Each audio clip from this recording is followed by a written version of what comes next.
Bueno, buenas tardes a todos. Bienvenidos a este ciclo de nuestros conversatorios, en este caso del ciclo lectivo 2023 del Instituto de Investigación en Humanidades, doctor Gerardo Pajés, que pertenece con gran singularidad, es el único instituto, hasta donde sabemos, es el único instituto universitario que forma parte del colegio preuniversitario, de uno de los colegios preuniversitarios de la UBA, en este caso el Colegio Nacional de Buenos Aires.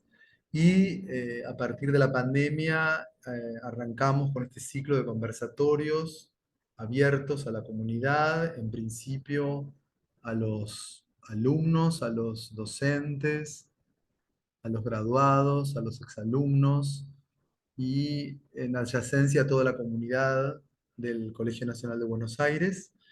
Este es el primero de los conversatorios de este año. Hemos empezado las clases ahora en marzo, el 18, así que estamos aquí a mediados de abril con nuestro primer conversatorio. Hoy muy contentos porque traemos un tema, digamos, muy caro a toda nuestra actividad y muy querido y muy, digamos, complejo de abordar en nuestra contemporaneidad. ¿Qué pasa con la lectura y la escritura en las plataformas y en las redes sociales? La propuesta de hoy es explorar justamente a partir de su título las prácticas de lectura y escritura digitales. ¿Y de qué se trata justamente este fenómeno que de uno o de otro costado a todo aquel que está interesado en la palabra, o como decía Jacques Rancière, a nosotros que somos animales capturados por la palabra, nos atrae, nos estimula, a veces nos enoja o no, las complicidades o no respecto de las materialidades y los soportes de la lectura en las diversas modalidades en que hoy la conocemos. Y para ello, y en un enlace también con la plataforma Entre Palabras, eh, que va a ofertar justamente cursos específicos sobre esta temática y habilitando a una egresada de la Universidad de Buenos Aires, estamos hoy con Daniela Ottolenghi, que es licenciada y profesora en letras por la Universidad de Buenos Aires, es magíster en comunicación por la Fundación Walter Benjamin y magíster en educación digital por la Universidad de Leeds en el Reino Unido, donde residió durante un año. Actualmente es becaria CONICET y su tema de investigación son las prácticas de lectura en entornos virtuales. Se desempeña como docente en el ámbito público y privado, especialmente en el nivel universitario, y es además directora de la carrera de Ciencias de la Educación y del Profesorado Universitario de la Universidad de San Isidro. Así que con mucho gusto le damos la bienvenida a, a Daniela y la escuchamos en su exposición sobre este tema que nos interesa mucho, prácticas de lectura y escrituras digitales. Bueno, muchas gracias por invitarme. Les cuento que, bueno, este es mi tema de investigación de la tesis doctoral, en realidad más que nada sobre las prácticas de lectura. Eh, pero bueno, hace poco publiqué un libro con la editorial Tilde y justamente es sobre esta temática, tanto de lectura y escritura, que pasa eh, con estas actividades en los entornos virtuales como las redes sociales y plataformas. Así que bueno, parto de la base de que hay un grupo de jóvenes que están leyendo y hablando sobre literatura en las redes, eh, jóvenes de distintas edades eh, que tienen gustos en algunos casos similares por la literatura que leen y generalmente lo que más llama la atención cuando uno ve, bueno, a ver qué están leyendo, es que aparece la literatura juvenil, ¿no? Que ahora vamos a hablar un poquito más de eso porque también hay como diferencias a la hora de definir qué entendemos por literatura juvenil. Eh, pero sí que, digamos, existen estas comunidades de lectores y lectoras que se fueron formando y agrupando en distintas plataformas. Antes de llegar a Instagram pasaron por YouTube, que ahí seguramente escucharon hablar de los booktubers, que siguen existiendo y conviven con las comunidades que van mutando, digamos, hacia otras plataformas como Instagram, donde los conocemos como bookstagrammers, y en TikTok, que son booktokers. Estas son entonces algunas de las plataformas que espero contar un poquito hoy, de qué se tratan y qué es lo que pasa ahí con las prácticas de lectura y escritura. La mayoría son muy conocidas, pero de todos modos vale la pena porque según la plataforma también predominan ciertos modos sobre otros. Bueno, y una de las cuestiones que intento abordar en la tesis, porque como les decía, cuando hablamos de las prácticas de lectura en las redes sociales, llama la atención que, bueno, no se habla generalmente de toda la literatura, sino que hay está puesto el foco mucho en lo que es la literatura juvenil. Y desde ya hace mucho tiempo distintos investigadores, pero también escritores y escritoras, definen qué entienden por literatura juvenil, ¿no? Están aquellos que la definen a partir de la edad de los destinatarios, aquellos que simplemente la consideran una categoría comercial, que suele aparecer y que cada vez tiene como más relevancia. Si pensamos en la Feria del Libro, hay todo un sector dedicado a la literatura juvenil, pero también a eventos alrededor de esta literatura. Y después, bueno, tenemos también como las cuestiones más ligadas a los prejuicios o a evaluar la calidad narrativa de este tipo de historias, que aparece muy ligado a lo que es la literatura juvenil y por ahí no tanto a la literatura en general. Bueno, en esta línea, Gemma Luch, que les puse ahí la foto, que es una investigadora española, ella justamente diferencia entre paraliteratura y literatura canónica, justamente para mostrar cómo la literatura juvenil suele caer del lado de lo que es paraliteratura, porque tiene como un estilo menos trabajado, que es más lineal, que es sencillo y rápido de leer, que lo que más importa es vender el libro, pensar, sobre todo ahora, pensar en las adaptaciones cinematográficas o en series.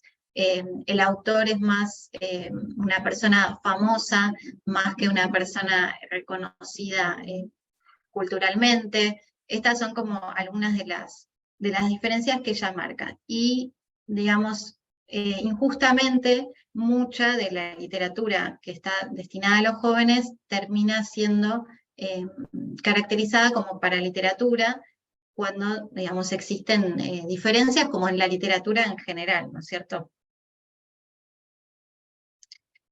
Bueno, y un ejercicio que hice fue empezar a pensar en una categorización, ¿no?, de la literatura juvenil, que encontramos esto con destinatario para los jóvenes, porque es difícil justamente hacer clasificaciones muy cerradas. Digamos, hay libros que pueden ser parte de más de una categoría contemporáneamente, y esto lo pensé justamente a modo de conceptualizar, bueno, con qué literatura nos encontramos en general y después cuál de estas predomina en las redes sociales, particularmente en mi caso en Instagram, que es en la que me enfoco para mi tesis.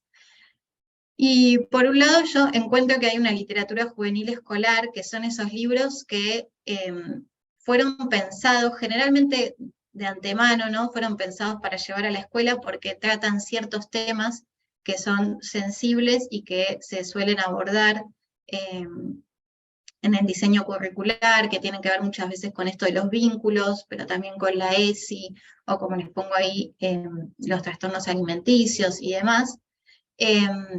Es una literatura, eso, que es susceptible de ser tratada más allá de la historia en sí, digamos, siempre con esta mirada de generar consignas sobre el tema que aborda, ¿no? Como una excusa para trabajar esas cosas. Entonces, se saca un poco el plano de lo literario para enfocarse más en el tema, en la temática que tiene. Por otro lado, una literatura de y para plataformas, y a esto me refiero a que con las distintas redes sociales y plataformas que existen, hay una escritura que es propia de esos medios, ¿no? Entonces, por ejemplo, está la plataforma Wattpad, que muchos jóvenes la utilizan tanto para leer como para escribir historias, de lo que se les ocurre, digamos, están todos los géneros disponibles, hay distintos tipos de extensión, Hay historias que se van publicando por capítulos, ¿no? De esta forma seriada que uno comienza a seguir. Y es una literatura en la que hay cierta interacción porque los lectores dejan comentarios o pueden dejar comentarios y valoración de esa historia. Obviamente, mayor éxito a mayor visualización y mayor calificación de esa historia. Pero son plataformas que justamente se nutren de que haya una interacción. Si solamente subirla y no tener ningún lector no tendría sentido. Por otro lado, Instagram también en un momento empezó a alojar relatos, también seriados, como ir contando por capítulos, que la imagen sea alusiva a eso que se está contando.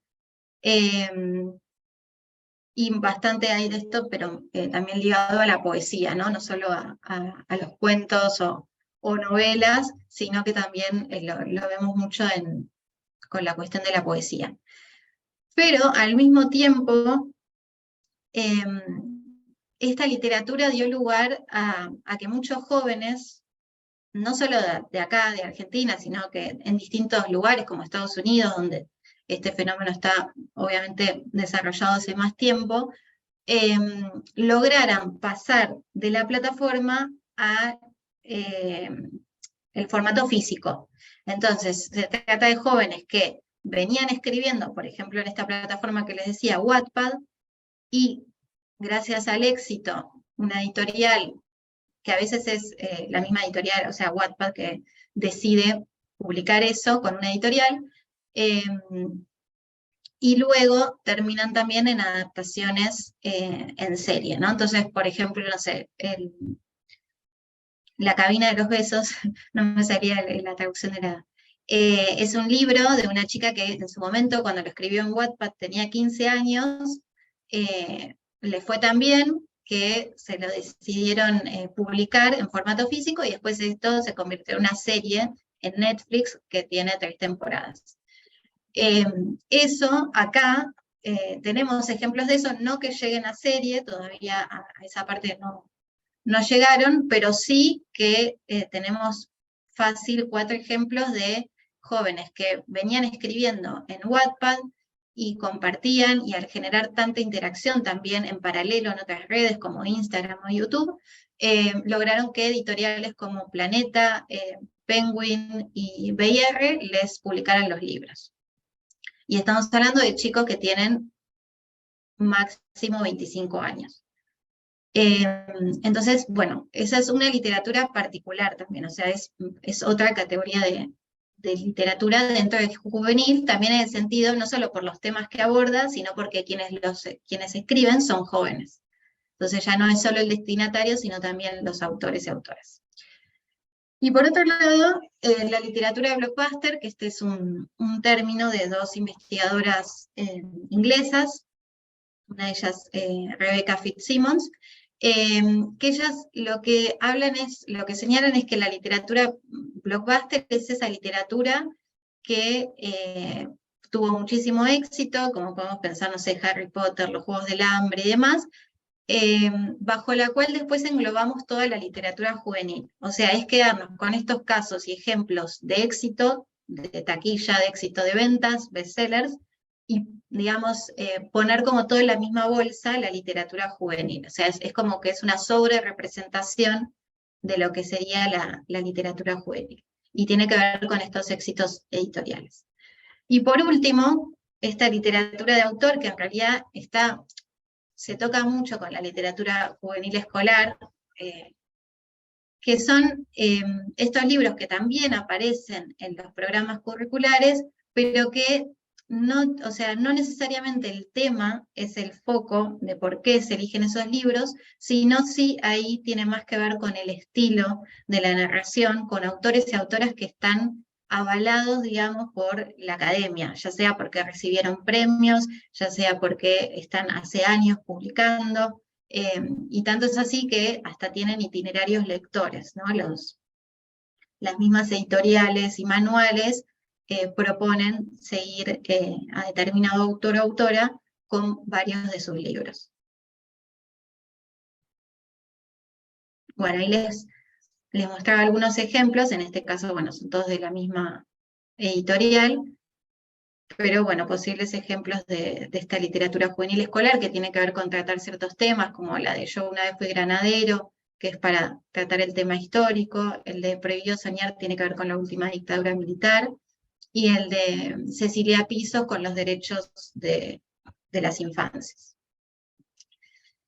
Bueno, y acá unos ejemplos de esto que les mencionaba, de la literatura de y para plataformas. En el primer caso les pongo el Instagram de una influencer que es escritora, que se llama Rosie's Tips. Ella es joven, pero digo no tan joven. Y ella empezó a compartir sus historias, las primeras eran sobre ella, personales, en Instagram la gente la empezó a seguir, quería saber cómo seguía la historia y demás, y bueno, y después terminó publicando, si no recuerdo mal, con Planeta, esas mismas historias que contó generalmente de amor, las termina compilando en un libro físico. Bueno, y acá estos dos ejemplos, sí, son chicos de 20 y pico de años, Maximiliano, que es de Córdoba, y Victoria Resco, que es de acá de Buenos Aires, de Capital. Ambos publicaron con la misma editorial y los dos publicaban en Wattpad y tenían sus lectores y lectoras que los seguían. Bueno, algunos ejemplos de lo que es la literatura blockbuster, no sé si escucharon hablar de Los siete maridos de Evelyn Hugo, pero bueno, se va a hacer la serie también. Bueno, Harry Potter lo conocemos todos, el de Julia Quinn, El Duque y yo, es la serie que en Netflix es Los Bridgerton, que también un éxito también a nivel serie, y Crepúsculo.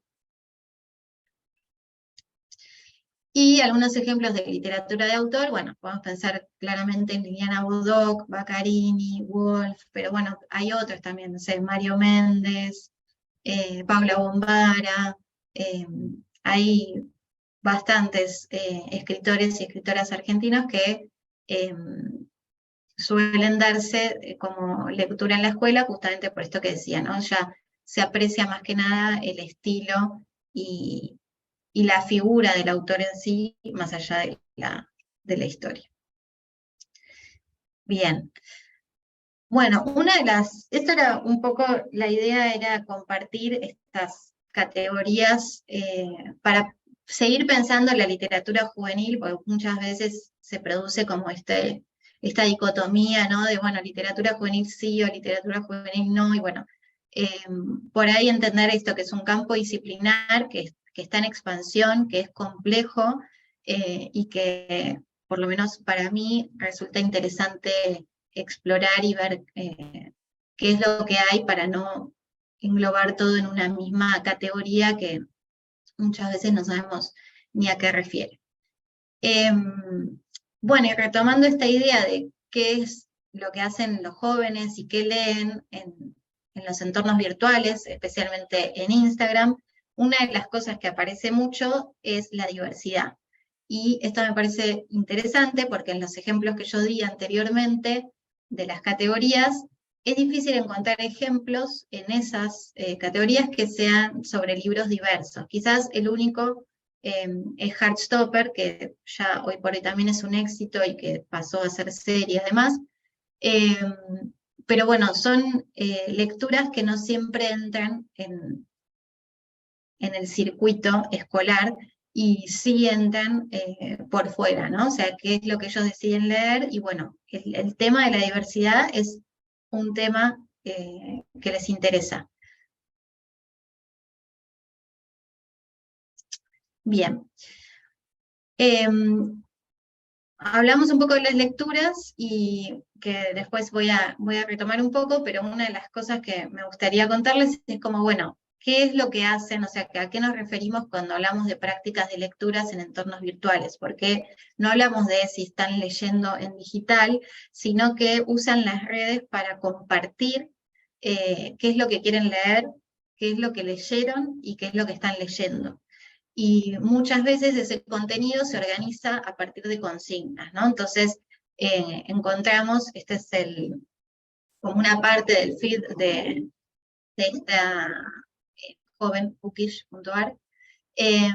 Y muchas veces lo que encontramos son, por ejemplo, estos consejos y desafíos lectores. Entonces, en el video que les pongo acá a la izquierda, son historias para leer en 24 horas, ¿no? O sea, siempre, realmente todo es en torno a la lectura, en torno a salir de bloqueos lectores, libros para combinar, digamos, después de una lectura pesada, bueno, qué libro se puede leer, o esto, ¿no?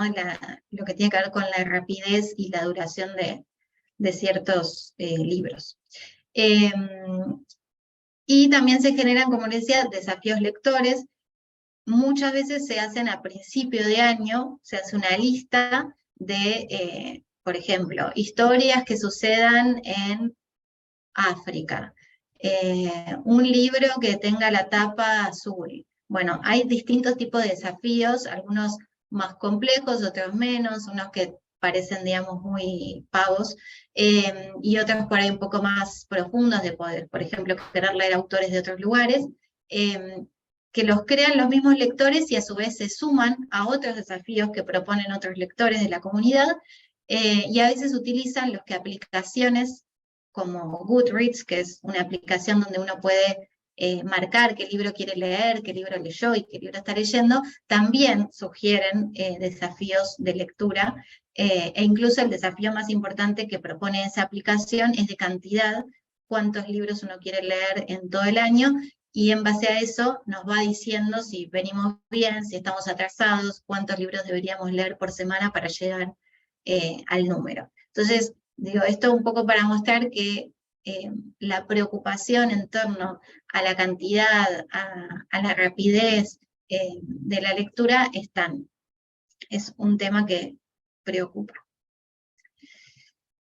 En las redes también aparecen muchas representaciones de escenas de lectura, que en el ejemplo que les traigo acá a la izquierda, tiene que ver con Harry Potter, uno de los libros sobre los que más debe haber contenido al respecto, pero es muy común que utilicen TikTok primero y que después redirijan desde su Instagram al video de TikTok, donde hacen esto, o sea, es como que se parodian a sí mismos durante la lectura, utilizando estos audios que ya circulan en las redes y bueno, lo adaptan a lo que a ellos les interesa.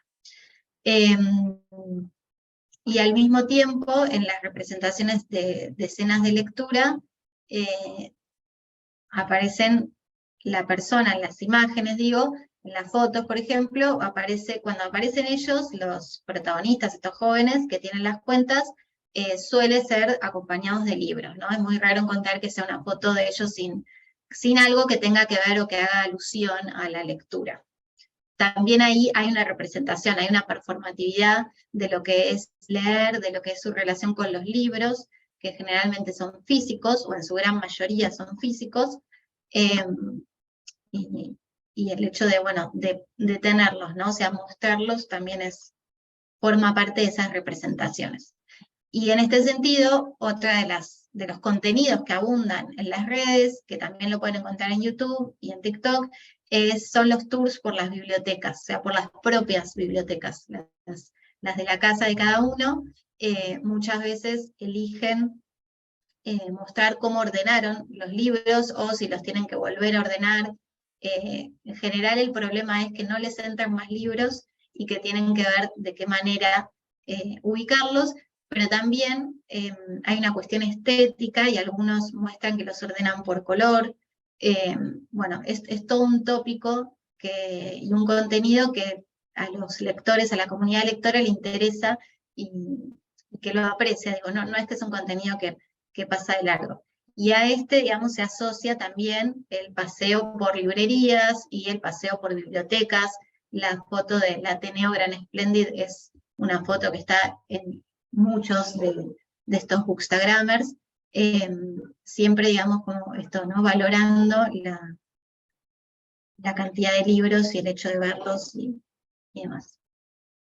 Bueno, y otra cosa que hacen en Instagram es que funcione como un catálogo de lectura, ¿no? Entonces, por un lado, en el caso del ejemplo que les pongo acá a la izquierda, que esto lo hizo una chica de Estados Unidos, ella lo que hace es como mini guías donde recomienda libros con temáticas, ¿no? En este caso son novelas que suceden en campus universitarios, que es una temática de la literatura más abordada afuera. Acá, digamos, no tenemos esa cultura del campus, entonces no tenemos, pero ese es un ejemplo, digamos, hay guías de novelas románticas, policiales, de memorias, de no ficción también, y lo que hace es, bueno, aparece la imagen del libro y hay una reseña sobre eso. Entonces, es una forma de decir, bueno, tengo ganas de leer algo sobre esta temática,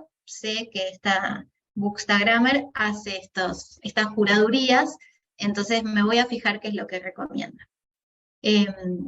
Y del lado derecho, el ejemplo tiene que ver con una chica que empezó una cuenta para explicar los términos que se usan en la comunidad de Bookstagrammers. Entonces, que generalmente vienen del inglés, entonces muchas veces aparecen en las conversaciones, en los comentarios o en el mismo posteo que hace la persona en Instagram sobre el libro, y hay gente que por ahí recién se está introduciendo en la comunidad y no conoce el término, bueno, ni hablar si es alguien que no pertenece a la comunidad. Entonces, bueno, en este caso esta chica, por ejemplo, armó un Instagram específico para hacer un diccionario de estos términos que aparecen. Que, bueno, acá, por ejemplo, el de Happily Ever After, GEA, felices por siempre y demás. Siempre tienen que ver con los tipos de libro, o sea, los tipos de libro, los argumentos, los conflictos. Es muy común que hablen sobre los tópicos y los clichés y los tropos que les interesan, que son, por ejemplo, de enemigos a amantes, de amigos a novios. Bueno, es una de las cosas que más aparecen. Entonces, bueno, el diccionario en este caso viene a cubrir ese conocimiento. Bueno, y otra cosa que hacen los bookstagrammers o booktubers, acá es un ejemplo de un chico, este chico es inglés y llegó como 1 millón de seguidores en YouTube, que es un montón, y él tiene su cuenta de YouTube, su cuenta de Instagram y su cuenta de TikTok, y en las tres, digamos, publica contenido, y una de las cosas que hace, por ejemplo, en YouTube es mostrar cuando va de paseo. En este caso se fue a otra ciudad distinta a la que vive, que es Cambridge, y te muestra su paseo por bibliotecas, librerías, sus compras. Este contenido es muy común verlo en el formato de video en YouTube, que se conoce más que nada como blogs, que ahora después ahí están. Por ejemplo, en este caso es una escritora también inglesa, y ella, bueno, acá te muestra un día en su vida, pero en ese día seguramente hay algo de los libros, seguro. De todos modos, si ustedes buscan blogs, hay de todo, hay de maquillaje, de la vida en general. Tiene que ver con esta cultura influencer de mostrar la cotidianidad. Bueno, y acá les pongo un ejemplo de una booktuber que no es adolescente o no es joven, en el sentido de que no está en sus 20 y pico, porque también, digamos, hay ejemplos, ¿no?, que salen de la norma, y eso también se encuentra en Instagram. De hecho, para mi tesis yo entrevisté a 10 personas, y la más grande, o sea, la más chica tenía en ese momento que la entrevisté 12 años, y la más grande 38. Con lo cual existe ese espectro, no es que es algo, digamos, atípico.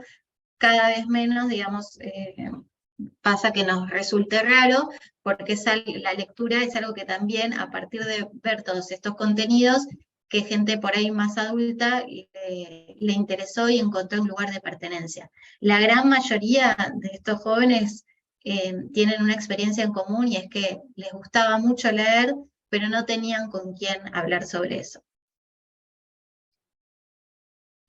Bueno, y acá un ejemplo también de booktuber académico. Él es un investigador,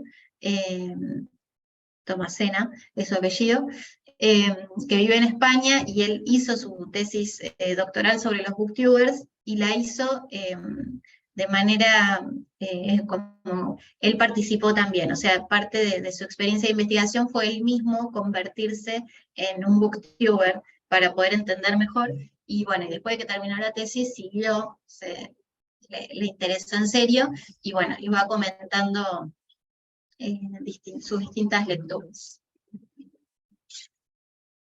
Bueno, también llegaron a la universidad. Este es un ejemplo de, yo no lo pongo porque a veces no sé si por ahí se va a escuchar bien, si no después se los comparto.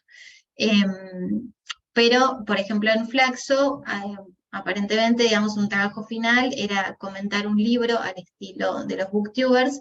Entonces, bueno, en este video se ve a alguien comentando, haciendo la reseña en forma de video, pero al estilo de los booktubers. Sobre un libro académico, ¿no? Bueno,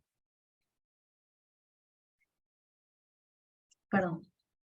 Sobre qué leen, acá les dejo algunos ejemplos.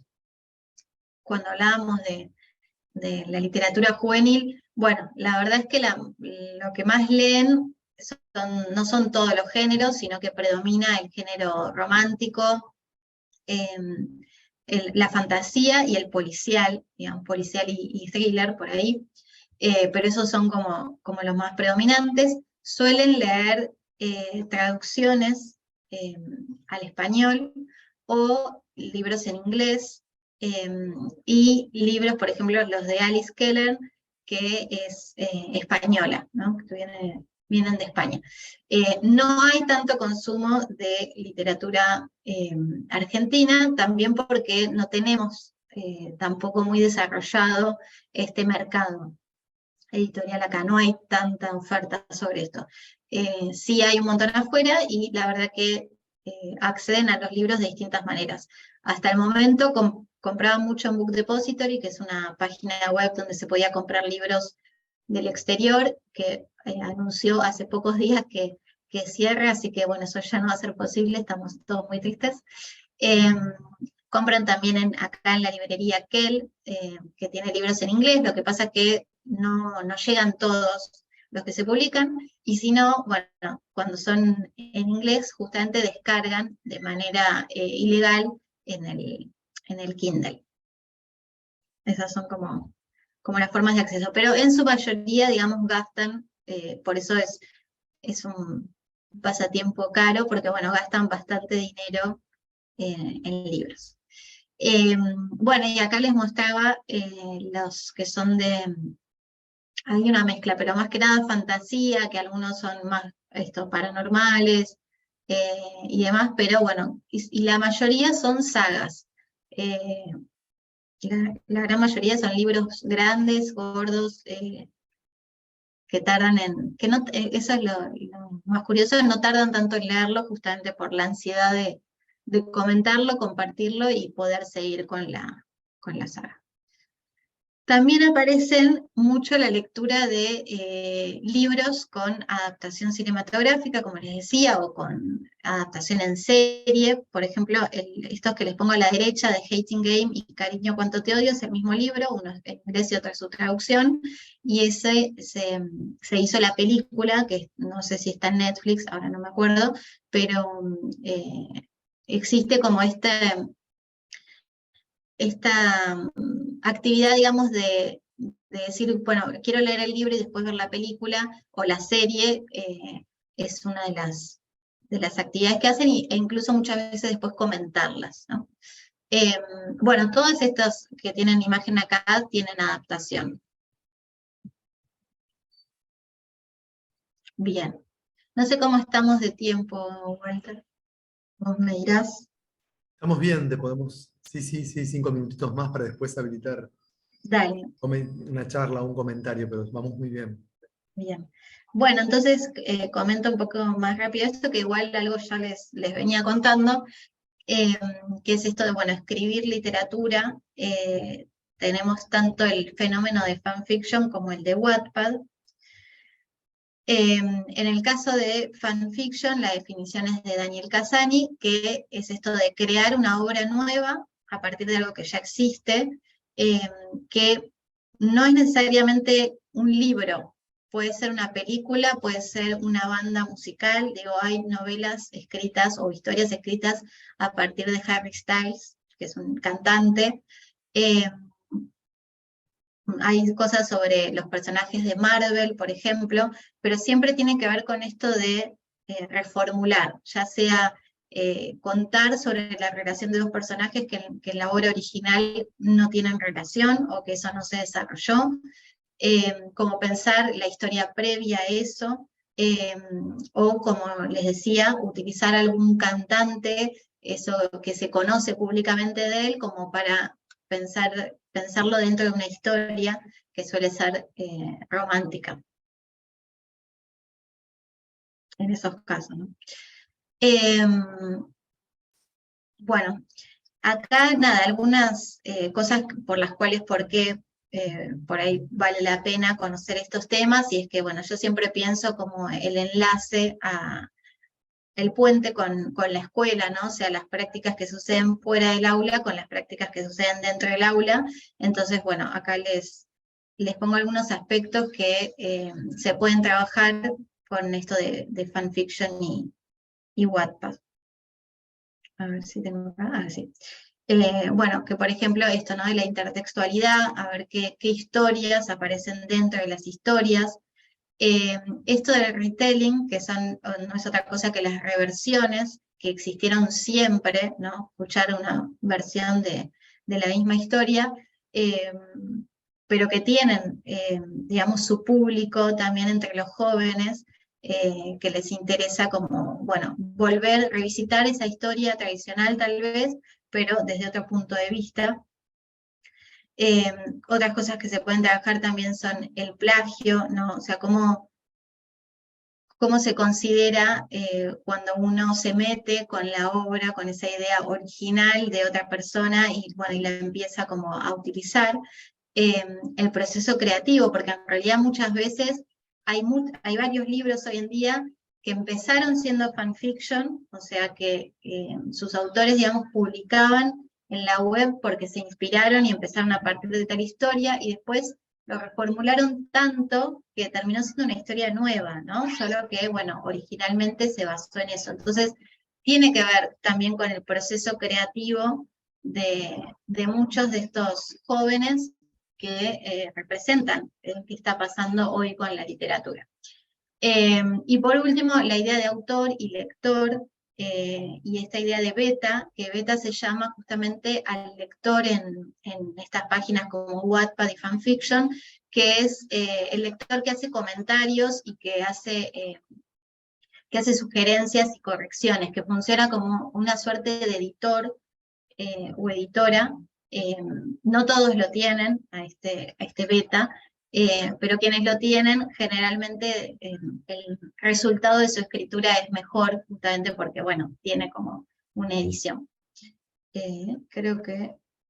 bueno, y para cerrar, explorar otras plataformas. En Twitch todavía no se desarrolló demasiado una comunidad de lectores. Sí, lo que hacen muchos es un vivo, empiezan a hacer streaming para leer, o sea, leer en silencio. Entonces, los que se conectan simplemente ven a otra persona que está leyendo, que por ahí no pone ni música de fondo ni nada, y en determinado momento se hace una pausa para ir al baño, para buscar algo, y ahí por ahí se habilita el chat, pero es como que es ver al otro leer en teoría para hacer lo mismo, ¿no? Como una especie de acompañarse en esa lectura.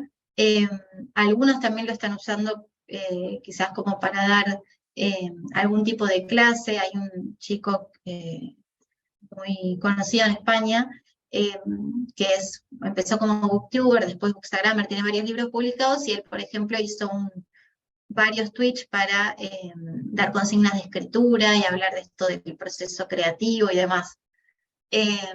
porque de pronto como que esto de ser escritor y escritora se convirtió en algo que muchos quieren hacer, ¿no? Muchos jóvenes empiezan también a anhelar hacerlo. Y por otro lado, bueno, nombrarles una plataforma que es bastante vieja, que es Tumblr, eh, que parecería estar en desuso, pero que quedó muy arraigada a todo lo que es de nicho. Entonces, también se encuentra gente que comparte ahí fanart, que es decir, arte hecho a partir de cosas de las que son fanáticos, de distintas cosas, de literatura, películas, música y demás, y donde, por ejemplo, también se comparte muchísimo sobre tips de escritura eh, y demás. Así que bueno, eso es un poco lo que quería compartirles. Gracias, Daniela, buenísimo. Gracias por este panorama tan interesante que nos has mostrado y tan amplio de alguna manera, que desde el lugar docente decimos, bueno, evidentemente casi hay una suerte como de paracirculación de lo literario que está por muy lejos, digamos, de las currículas y que tiene que ver más que ver con una literatura del placer, digamos, con una literatura, digamos, de lo más empático en relación a los fenómenos, digamos, de los adolescentes, ¿no? Porque en verdad estamos hablando de subculturas o de tribus, digamos, lectoras, de adolescentes, y una circulación que vos has descrito muy bien, tiene también muchos soportes de todo tipo. Vos, tu investigación y el libro que sacaste lo incorporás dentro de lo que podríamos llamar narrativas transmediáticas o narrativas digitales. ¿En qué marco, digamos, encuadrás tu proyecto? Y si nos podés contar también de tu libro.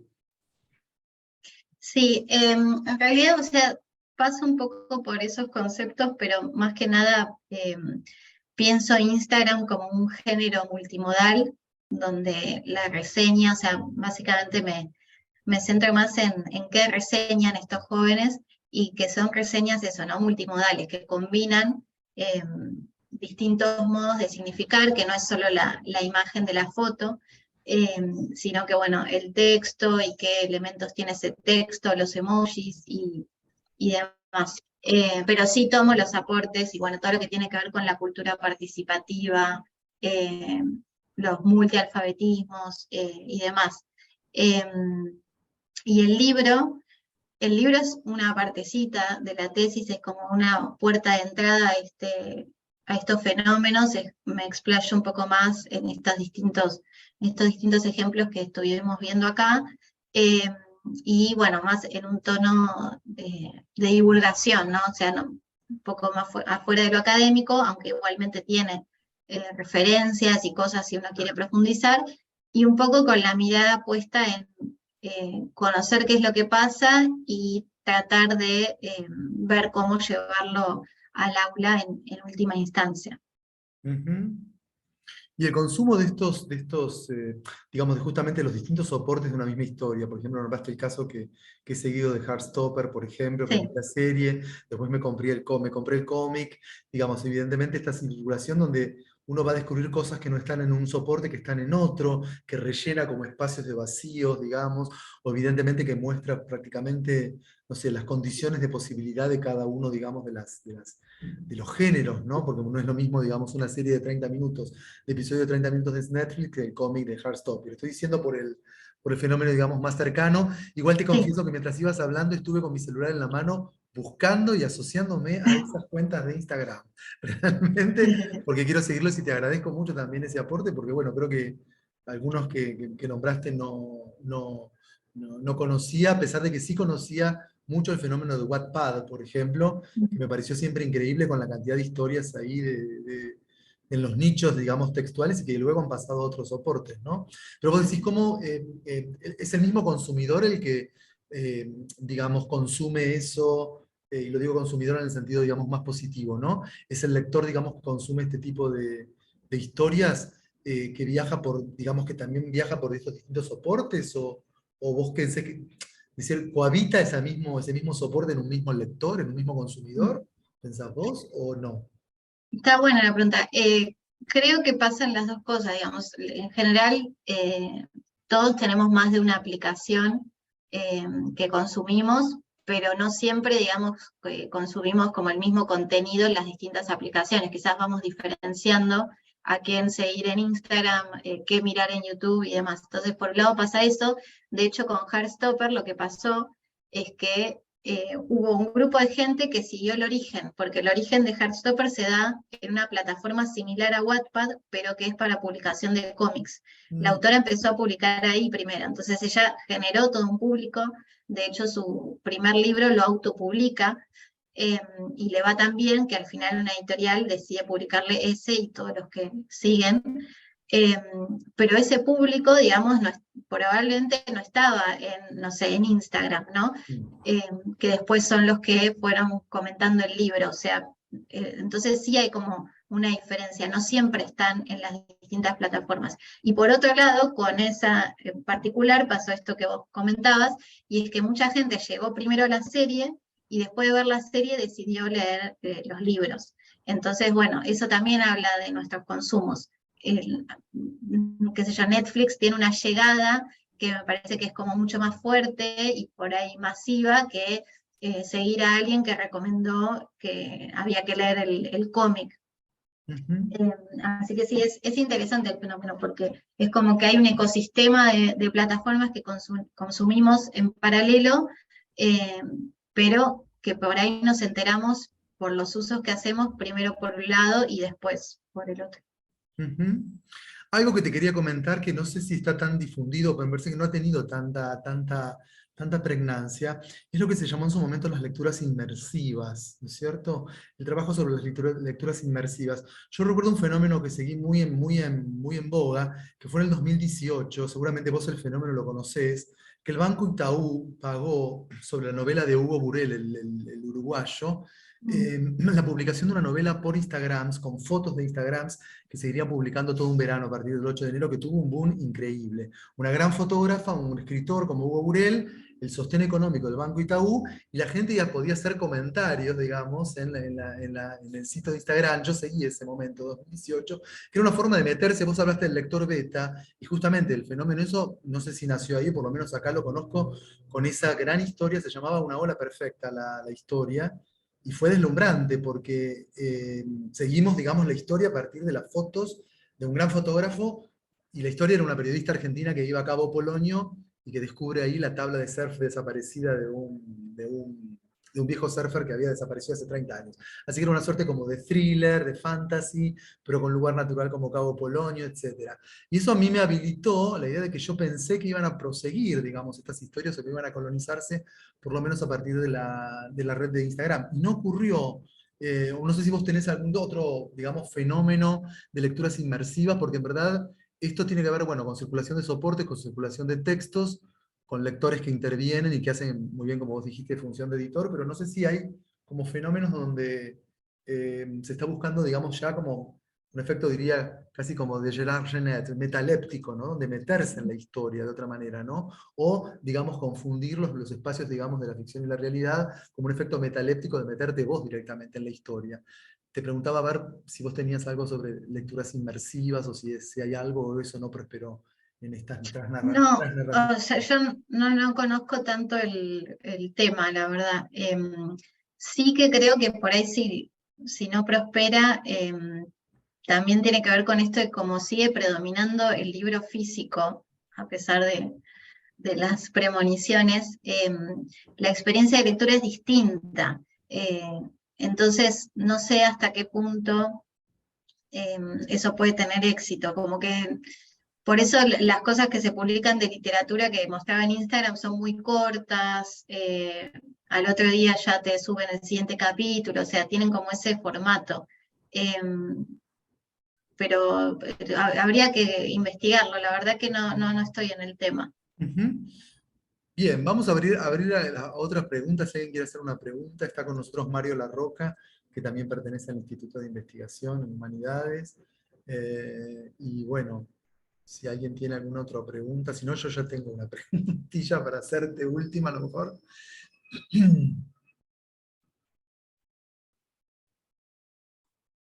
Hola Daniela, gracias por tu participación, por tu protagonismo, interesante todo, todo lo que dijiste. Soy bastante o muy ignorante, así que me viene muy bien. Lo que me tiene tal vez más atrapado es digamos, el inicial estudio de la cuestión de las tecnologías digitales y su implicancia en la subjetividad humana y en particular de los niños. Entonces te quería preguntar, digamos, supongo que por ahí en el libro lo desarrollás o lo tratás, o si no lo tratás, tendrás opinión, seguramente, cuánto, más allá de que se lea más o se lea menos que antes, en cantidad, ¿cuánto te parece que hay para ganar y cuánto para perder desde el punto de vista de las facultades mentales? Me refiero a la inteligencia, a la memoria, a la razón, ¿no? La creatividad, con este tipo el uso de este tipo de plataformas en el caso de los jóvenes y adolescentes, de los niños, jóvenes y adolescentes. Gracias. Bueno, qué difícil.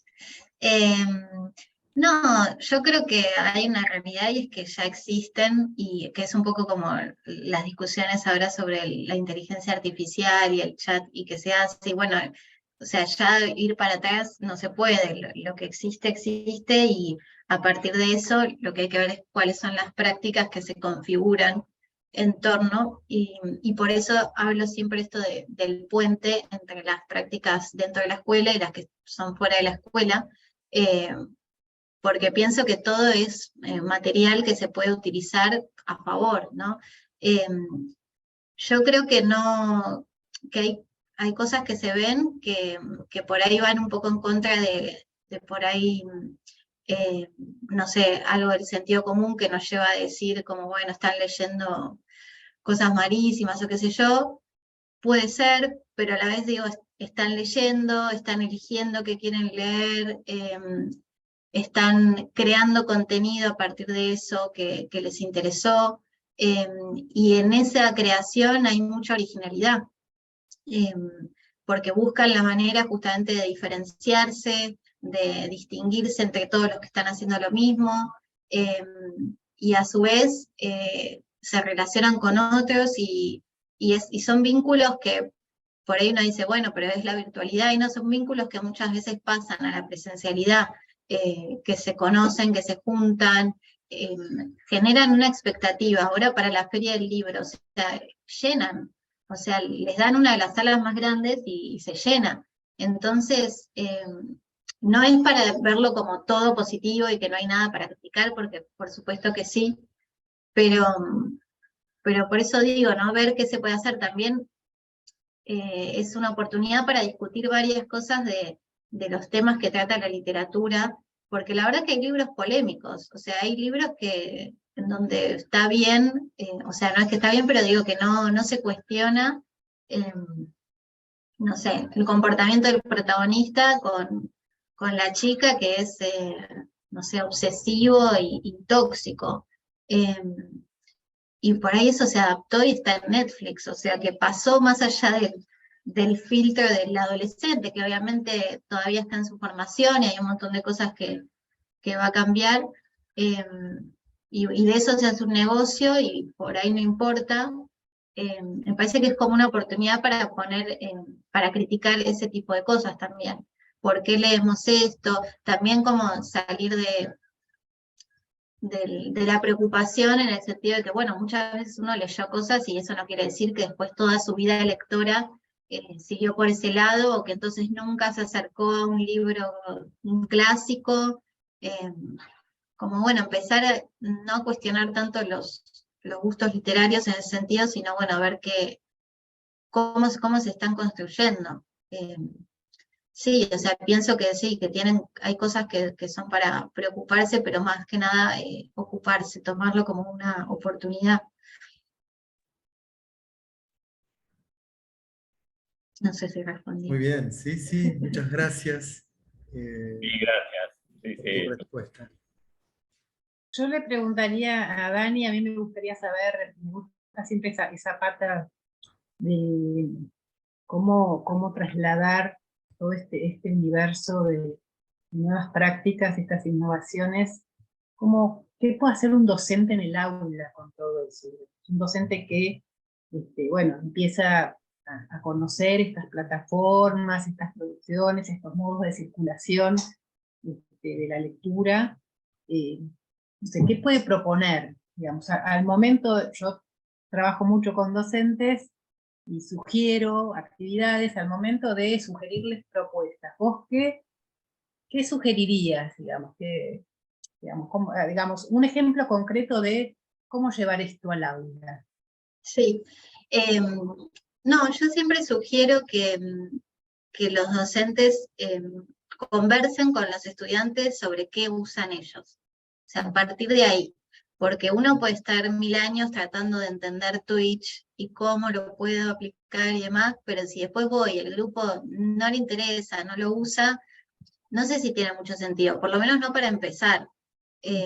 Empezaría conociendo esos, sus usos, sus prácticas, como es también un poco una trampa, porque después vamos a hacer una actividad que por ahí no te gusta tanto, pero es con una aplicación que usás, entonces bueno, tenés eso. Pero al mismo tiempo no forzarlo, o sea, si yo empiezo a pensar en que quiero usar Instagram, solo porque lo usan, solo porque está de moda, o no sé, TikTok, ¿no? Que está más de moda ahora, y no tiene un sentido pedagógico, y la verdad que tampoco va a servir.